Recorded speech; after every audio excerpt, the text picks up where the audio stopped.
नमस्कार मित्रांनो, मी सुमित भोसले आणि तुम्ही पाहतात आपलंच म्हणजे कॅलिफोर्निया 30 फार्मचं यूट्यूब चॅनल। खरंच खूप चांगल्या पद्धतीने ही सिरीज पुढे आली। आमच्यासाठी सुद्धा जे काही आम्ही दैनंदिन काम करतो, रोजचं काम करतो, त्या कामाकडे एका वेगळ्या अँगलने बघायची संधी आम्हाला मिळाली ही सगळी सिरीज बनवत असताना। कारण जर आम्हाला तुम्हाला काही गोष्टी सांगायच्या आहेत, आम्हाला स्वतःला त्या गोष्टीबद्दल खात्री असणं खूप गरजेचं आहे आणि त्यामुळेच आम्हाला सुद्धा एक रिव्हिजन सारखं झालं ही सगळी सिरीज बनवताना। आजचा आपला प्लॅन आहे ह्या एपिसोडमधला की आपण आतापर्यंत जे काही एपिसोड्स बघितले, जी काही माहिती आपण बघितली, त्या सगळ्याची एक समरी करायचा, जेणेकरून आपला जो मूळ हेतू आहे ह्या सिरीज मागचा की ज्यांना नव्याने शेळीपालन सुरुवात करायची आहे की जे ऑलरेडी शेळीपालन करतात पण त्यांना अडचणी येत आहेत, तर त्यांच्यासाठी म्हणून एक दिशादर्शक किंवा एक साधारणपणे गाईडलाईन ठरणारी किंवा गाईडलाईन देणारी म्हणून आपल्याला ही सिरीज करायची होती। तर त्याच दृष्टीने आतापर्यंत जे काही बघितलं त्याची एकदा समरी करूया। आणि त्यामध्ये सर्वात पहिला मुद्दा आपण सांगितलेला की तुमचं उद्देश ठरवा। म्हणजे काय, तर तुम्हाला शेळीपालन नक्की कशासाठी करायचं आहे? तुम्हाला जोडधंदा म्हणून करायचा आहे, मुख्य व्यवसाय म्हणून करायचा आहे? जरी तुम्ही सुरुवात करत असलात तर तुम्हाला आधीपासून हे माहिती पाहिजे, जेणेकरून तुमच्या वेळेचं नियोजन तुम्हाला व्यवस्थित करता येईल। कारण मित्रांनो, शेळीपालन करत असताना तुमच्या वेळेचं महत्त्व खूप जास्त आहे। मी नेहमी सांगत असतो आम्ही आमच्या सिरीजमध्ये की आपण कोणती गोष्ट केव्हा करायची आणि जी गोष्ट जेव्हा करायची आहे त्यावेळेलाच केली पाहिजे, तरच आपल्याला ह्या गोष्टीमध्ये सक्सेस किंवा यश मिळवता येईल। सो त्यामुळे वेळेच्या नियोजनासाठी आपलं उद्देश नक्की पाहिजे। म्हणजे मला शेळीपालन पूर्ण व्यावसायिक पद्धतीने एक पूर्ण व्यवसाय म्हणून करायचा आहे का जोडधंदा म्हणून करायचा आहे? कारण व्यावसायिक शेळीपालन किंवा पूर्णपणे पूर्ण वेळ शेळीपालन करण्यात आणि जोडधंदा करण्यात सर्वात मोठा फरक पडतो तो वेळेचा। कारण ज्यावेळेला तुम्ही व्यावसायिक पूर्णपणे शेळीपालन करताय त्यावेळेला तुम्हाला तेवढा वेळ त्या गोष्टीसाठी देणं खूप गरजेचं आहे। म्हणजे तुमचं जे काही नियोजन आहे, तुम्ही दिवसाला जे काही तास देणार आहात ते दिले पाहिजेत। त्याच वेळेला आपण जोडधंदा म्हणून जर करत असू, आपला एखादा चालू व्यवसाय किंवा नोकरी करून जर शेळीपालन करणार असू, तर त्याचं सुद्धा जे काही प्रोज अँड कॉन्स आहेत ते आहेत। म्हणजे तुम्हाला वेळ जरी कमी द्यायचा असेल तर त्यातनं उत्पन्न लिमिटेडच येणार आहे। पण जर तुम्ही गल्लत केली, म्हणजे काय की तुम्ही पूर्ण वेळ शेळीपालन करायचं ठरवता आणि त्याला वेळच देऊ शकणार नसाल, तर तुम्हाला तिकडे नुकसान होईल। किंवा तुम्ही जोडधंदा म्हणून करताय आणि तिकडे गरजेपेक्षा जास्त वेळ देताय, तर तेही नुकसानीचं आहे। कारण मग तिकडे तुम्हाला जेवढा तुम्ही वेळ देताय त्याच्या अपेक्षेप्रमाणे किंवा त्याच्या रिलेटिव्हली तुम्हाला पैसे मिळणार नाहीत। सो त्यामुळे तुमचं उद्देश जोडधंदा का मुख्य व्यवसाय हे व्यवस्थितपणे क्लिअर पाहिजे तुमच्या डोक्यामध्ये। समरी करताना दुसरा महत्त्वाचा मुद्दा प्रॅक्टिकल अप्रोच। आपल्याला शेळीपालन करत असताना प्रॅक्टिकल अप्रोच ठेवणं खूप गरजेचं आहे। आम्ही पहिल्या एपिसोडमध्येच म्हणलेलं की ह्याच्यामध्ये तुम्हाला सक्सेसचा फॉर्म्युला कुठेच मिळणार नाही आहे। सो त्यामुळे तुम्ही शेळीपालन सुरू केल्याच्या नंतर जे काही अनुभव येतील त्याच्यावरती बेस्ड लर्निंग वाईजच तुम्हाला पुढे जाऊन तुमचे जे काही कामाची पद्धत आहे किंवा तुमच्या इकडचं जे काही नियोजन आहे ते ठरवायचं आहे। कारण मुळातच प्रत्येक ठिकाणचं पाणी वेगळं आहे, प्रत्येक ठिकाणची शेतीची पद्धत वेगळी आहे, प्रत्येक ठिकाणचं हवामान वेगळं आहे, प्रत्येक ठिकाणचं अगदी बेसिक मातीसुद्धा वेगळी आहे। सो त्यामुळे तुम्ही अनुकरण करून जर शेळीपालन करायला गेलात तर खूपच त्रास होईल। इतर ठिकाणी म्हणजे यूट्यूब आहे, पुस्तकात वाचून आहे, व्हॉट्सॲपवरचे मेसेजेस वाचून आहे। यूट्यूब मी मुद्दामून म्हणतोय कारण मी जरी आता यूट्यूबवरती तुमच्याशी बोलत असलो तरीसुद्धा तुम्हाला ह्या सगळ्या गोष्टींकडे एका ऑब्जेक्टिव्हने बघणं किंवा ऑब्जेक्टिव्हली बघणं खूप गरजेचं आहे। कारण जर तुम्ही जे बघताय त्याच्यावरतीच विश्वास ठेवून चालत राहिलात तर मग थोडंसं कठीण होईल। नक्कीच एक गाईडलाईन म्हणून ह्या सगळ्या गोष्टींकडे बघणं स्वाभाविक आहे किंवा आपण ते एक आज सध्याच्या ओव्हरऑल मीडिया किंवा आपल्याकडे असलेल्या रिसोर्सेसचा एक भाग म्हणून एक गाईडलाईन म्हणून ह्या सगळ्या गोष्टींकडे नक्कीच बघू शकतो। पण शेळीपालन जर तुम्ही करणार असाल तर ते प्युअरली प्रॅक्टिकल अप्रोचने करणं खूप गरजेचं आहे। तुमच्या अनुभव बेस्ड शेळीपालन जर तुम्ही केलात, तुमच्या अनुभवावरनं जर तुम्ही चांगले निर्णय घेऊ शकलात किंवा जे काही निर्णय घ्याल ते चांगले वाईट ते नंतर ठरेलच, पण अनुभवावरनं जे निर्णय घ्याल ते नक्की आणि नक्की तुम्हाला फायद्याचे राहतील। आणि प्रॅक्टिकल अप्रोचचाच अजून एक पोट भाग जर आपण बघायला गेलो तर तो म्हणजे अभ्यासू वृत्ती किंवा एखादी गोष्ट आपण का करतोय, कशासाठी करतोय ह्याचं मूळ कारण शोधून जर तुम्ही ती गोष्ट केलात तर नक्कीच तुम्हाला फेल होण्याचे चान्सेस कमी करता येतील। कारण बऱ्याच वेळेला आम्ही असं बघितलंय की लिटरल अनुकरण करण्याची म्हणजे जसंच्या तसं कॉपी करण्याची टेंडन्सी खूप जास्त आहे। अगदी सोपी गोष्ट सांगायची झाली तर चारा किती वेळा दिला जातो।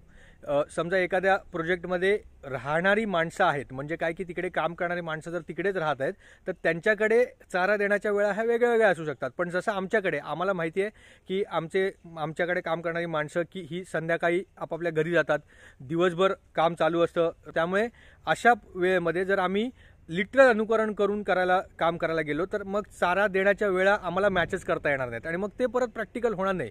सो त्यामुळे लिटरल अनुकरण न करता आपल्या अनुभवावर बेस्ड किंवा आपण जे काही काम करतोय, आपण जिकडे काम करतोय, आपल्या प्रोजेक्टमध्ये काय प्रॅक्टिकल सिच्युएशन असणार आहे त्याच्या अनुषंगाने जर आपण आपले टाइम टेबल्स ठरवले आणि काम केलं तर खूप चांगलं होईल. आणि मग त्याच्याने आपला वेळ वाचेल, आपले पैसे वाचतील, आपलं नियोजन चांगल्या पद्धतीने करता येईल. आणि ह्याच्यावरूनच आपण आपल्या तिसऱ्या मुद्द्यावरती येतो की जो सर्वात महत्त्वाचा मुद्दा आहे आमच्या लेखी. शेळी पालन करत असताना छोटं प्रमाणातलं असेल म्हणजे तुमचा जोडधंदा असेल किंवा मुख्य व्यवसाय म्हणून करत असाल तरीसुद्धा नियोजन हे खूप खूप खूप जास्त महत्त्वाचं आहे. प्रत्येक गोष्टीचं पर्टिक्युलरली चारा आणि विक्री व्यवस्थापन ह्या 2 गोष्टींचं नियोजन करणं खूप गरजेचं आहे. चाऱ्यामध्ये आपण आपल्या एपिसोड्समध्ये बघितलं हिरवा चारा आहे, सुका चारा आहे, खुराक आहे. तर हिरवा चाऱ्याच्या लागवडीचं नियोजन आता सध्या पाऊस थांबलेला आहे आणि आता हिरवा चारा लावायची प्रॉपर वेळ आहे. जर आम्ही आत्ता हिरवा चारा लावायला दिरंगाई केली किंवा आळस केला किंवा प्लॅनिंग नाही केलं तर मग पुढे जाऊन म्हणजे फेब्रुवारी, मार्च, एप्रिल की जिकडे पाणी कमी असतं, झाडपालासुद्धा तेवढ्या मोठ्या प्रमाणात उपलब्ध करणं थोडंसं कठीण होऊन जाईल कोकणात असून सुद्धा. मग त्यावेळेला आम्हाला हिरवा चारा मिळणार नाही आणि मग परत आम्हाला सगळं आमचं जे कामाचं नियोजन आहे किंवा कामाचा भार जो आहे, खर्चाचा भार जो आहे तो सुक्या चारावर घालायला लागेल. सुका चारा लवकर संपेल आणि मग परत पावसाळ्यात आम्हाला त्रास होईल. सो त्यामुळे आत्ता हिरवा चारा लावणं हे खूप गरजेचं आहे आणि त्या दृष्टीने त्याचं नियोजन करणं गरजेचं आहे. सो त्यामुळे नियोजन खूप महत्त्वाचं आहे. सुक्या चाऱ्याच्या बाबतीत जर विचार करायला गेलो तर सुक्या चाऱ्याच्या नियोजनामध्ये आपल्याला साठवण म्हणजे ज्या वेळेला चारा म्हणजे सुका चारा अवेलेबल होतोय, हंगाम असतो त्यावेळेलाच त्याची साठवण करणं गरजेचं आहे. नाहीतर परत एकदा त्याच्या किमती खूप वाढतात, दुप्पट किंवा तिप्पट होतात. आता साधारणपणे डिसेंबर जस्ट सुरू झालाय, मध्यापर्यंत आपण पोहोचलोय आणि 15 ते 20 दिवसाने तुरीचं जे हंगाम आहे म्हणजे तुरीचा चारा किंवा तुरीचं भुसकट जे आपण वापरतो सुक्या चाऱ्यासाठी म्हणून, तर त्याचा हंगाम चालू होईल. सो त्यामुळे त्याच वेळेला जानेवारीच्या 15-20 तारखेपर्यंत तुरीच्या भुसकटाची साठवण करून ठेवणं खूपच गरजेचं आहे. नाहीतर अगदी फेब्रुवारीमध्ये गेलो किंवा मार्चमध्ये जरी गेलो तरी किंमत 2 ते 3 रुपयाने वाढलेली असते आणि त्याच्यानंतर जर पावसाळ्याच्या सुरुवातीला जर मी सुका चारा साठवण करायला गेलो किंवा खरेदी करायला गेलो तर किंमत दुप्पट झालेली असेल. म्हणजे आता जे मला 10 किंवा 12 रुपयाला मिळेल ते अगदी 3 ते 4 महिन्यातच मला 24 रुपयाला मिळायला सुरुवात होतं किंवा 20 रुपयाला मिळायला सुरुवात होतं. सो त्यामुळे चाऱ्याचं नियोजन हिरवा चारा, सुका चारा आणि खुराकामध्ये नियोजनापेक्षा त्याचा योग्य वापर म्हणजे गरजेपेक्षा जास्त खुराक वापरणं पण महाग पडतं.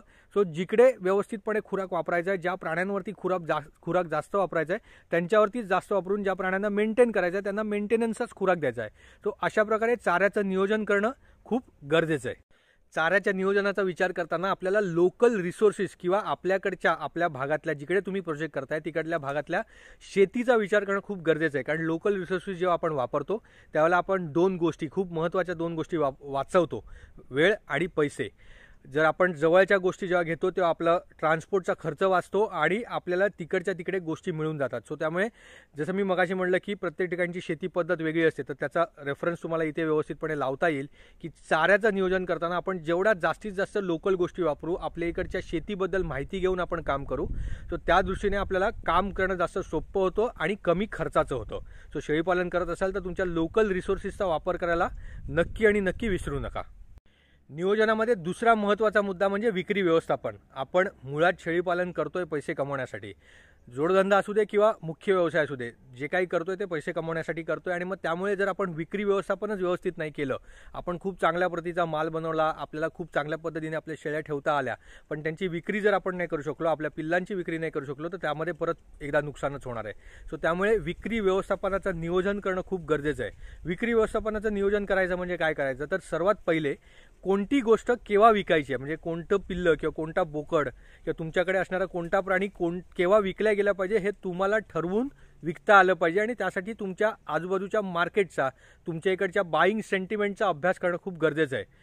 ईदची विक्री आहे, किरकोळ विक्री आहे, देवासाठी बोकड लागतात, लग्नासाठी बोकड लागतात, अगदी इलेक्शनसाठी सुद्धा बोकड लागतात.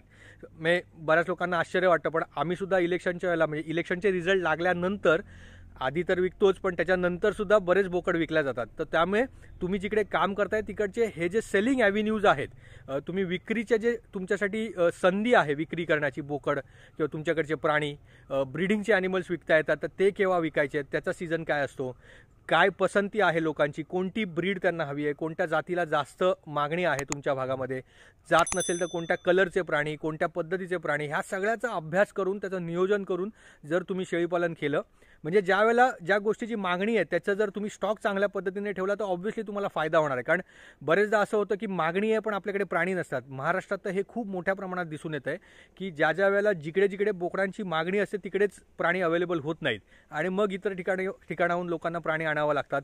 सो त्यामुळे ज्या गोष्टीची मागणी ज्या वेळेला असणार आहे, तुमच्या इकडे प्रत्येक ठिकाणचे बाजार वेगळे आहेत, महाराष्ट्र खूप मोठा आहे. सो त्यामुळे ह्या सगळ्या गोष्टींचा विचार करून तुमच्या प्रोजेक्टमधलं विक्री व्यवस्थापन जर तुम्ही व्यवस्थितपणे ठरवलं किंवा त्याचं नियोजन केलं तर नक्की आणि नक्की तुम्हाला खूप चांगला फायदा होईल.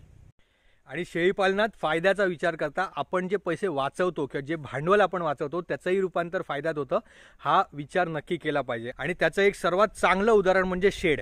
बऱ्याच वेळेला असं बघितलं गेलं की शेडवरती अवास्तव खर्च केला जातो, म्हणजे ज्याची गरज नाही आहे त्या गोष्टी शेडमध्ये केल्या जातात आणि मग अशी अपेक्षा असते की आपल्या प्राण्यांनी ते पैसे आपल्याला कमवून दिले पाहिजेत, की जे शक्य होत नाही आणि मग तो प्रोजेक्ट फेल ठरवला जातो. सो त्यामुळे शेडवरती खर्च करताना किंवा शेडचा विचारच करताना आपण अशा पद्धतीने विचार केला पाहिजे की कमीत कमी खर्चात पण त्याचबरोबर कंजूसी न करता, म्हणजे जे खर्च गरजेचे आहेत ते केलेच पाहिजेत. फॉर एक्झाम्पल जर आपण कोकणात काम करतोय तर आपल्याकडे साठी पद्धत किंवा मचाण पद्धतीची शेड ही बांधलीच पाहिजे. ते जर नाही केलं तर मग परत नुकसान होईल. सो त्यामुळे गरजेपुरता खर्च करायचा आहे शेड करताना, हे जे वाक्य आहे किंवा हा जो मुद्दा आहे तो आपण अगदी आपल्या डोक्यात ठामपणे ठसवून घेतला पाहिजे. तरच आपल्याला शेळीपालनातनं पुढे व्यवस्थित काम करता येतं. कारण शेडवरती अवास्तव खर्च करून मी मगाशी म्हटल्याप्रमाणे आपल्याला परत पैसे किंवा शेडवरती केलेला खर्च परत मिळवणं खूप कठीण आहे, कारण एक प्रकारची डेड इन्व्हेस्टमेंट आहे. शेडच्या बाबतीत आम्ही नेहमी सांगतो की आपल्याला दोनच मुद्दे लक्षात ठेवायचे आहेत. सर्वात पहिले प्राण्यांचा कम्फर्ट. आपण मुळात ती शेड बांधतोय प्राण्यांना राहण्यासाठी, जो त्यांना त्याच्यामध्ये आराम मिळणं, त्यांना त्याच्यामध्ये चांगलं वाटणं, त्यांना तणावमुक्त वाटणं हे खूप गरजेचं आहे. सो त्यामुळे त्या शेडचा विचार करताना प्राण्यांचा आराम किंवा प्राण्यांचा कम्फर्ट हा खूप महत्त्वाचा आहे. आणि त्याच्यामध्ये दुसरा मुद्दा आहे की आपलं कन्व्हिनियन्स, म्हणजे आपली सोय, काम करण्याची सोय, साफसफाई करण्याची सोय. कारण स्वच्छता हा शेळीपालनातला खूप मोठा मुद्दा आहे आणि त्यामुळे जर आपण शेड स्वच्छच करू नाही शकलो, कारण ती किचकट आहे, तिकडे साफसफाई करायला म्हणजे थोडंसं कठीण आहे किंवा शेडमध्ये चालणं कठीण आहे, तर मग परत एकदा त्रास होईल. सो त्यामुळे प्राण्यांचा कम्फर्ट आणि आपली सोय म्हणजे आपला कन्व्हिनियन्स बघणं शेडच्या बाबतीत खूप गरजेचं आहे. मी आत्ताच मचाण पद्धतीच्या शेडबद्दल बोललो आणि त्याच्यामध्ये आमच्यासाठी कोकणात काम करत असताना सर्वात मोठा फायदा असा आहे की आम्हाला लेंडी विकता येते. त्या मचाणाच्या खालची जी लेंडी, आम्ही त्याला साठ म्हणतो, तर त्या साठीची खालची जी लेंडी आहे त्याचं विक्री व्यवस्थापन आम्हाला खूप चांगल्या पद्धतीने करता येतं. तुम्ही इतरत्र महाराष्ट्रात सुद्धा जरी शेळीपालन करत असाल, तिकडची लेंडी जी तुम्हाला मिळते तर त्याचं महत्त्व पहिले म्हणजे स्वतःला समजून घेणं गरजेचं आहे आणि मग त्याच दृष्टीने इतरांना पटवून देणं सुद्धा तितकंच गरजेचं आहे. कारण त्याच्यातनं होणारं उत्पन्न किंवा लेंडी जर तुम्ही व्यवस्थितपणे विकून त्याचं विक्री व्यवस्थापन चांगल्या पद्धतीने करून त्याला प्रोसेसिंग करून जर तुम्ही विकू शकलात आणि जर त्याच्यापासून तुम्ही उत्पन्न मिळवू शकलात तर त्याने आपल्या शेळीपालनाच्या प्रोजेक्टला खूप चांगला सपोर्ट मिळतो. हे आमचा स्वतःचा अनुभव आहे. सो त्यामुळे शेळीपालन करत असताना अगदी सुरुवातीपासून जर तुम्ही लेंडीच्या विक्रीच्या व्यवस्थापनाबद्दल विचार केलात, त्याच्याबद्दल प्लॅनिंग केलात किंवा त्याच्याबद्दल ॲटलीस्ट स्ट्रॅटेजी ठरवली तरी खूप चांगलं होईल आणि त्याचा नक्की आणि नक्की तुम्हाला फायदा मिळवता येईल. आणि सर ते शेवटी सर्वात महत्त्वाचा मुद्दा की आपण हे सगळं शेळीपालनाचं काम करत असताना आपल्याला विक्रीवर भर देणं खूप गरजेचं आहे.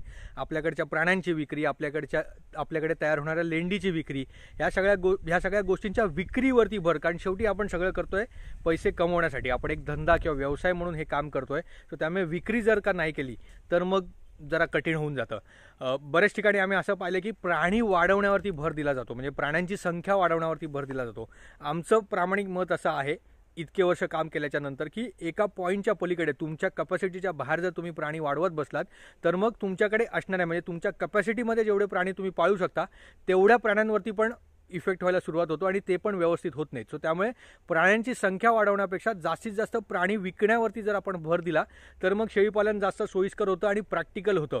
कारण जर चलन चांगलं राहिलं तुमच्या व्यवसायामध्ये तर तो व्यवसाय जास्त काळासाठी टिकवणं तुम्हाला सोपं होऊन जातं.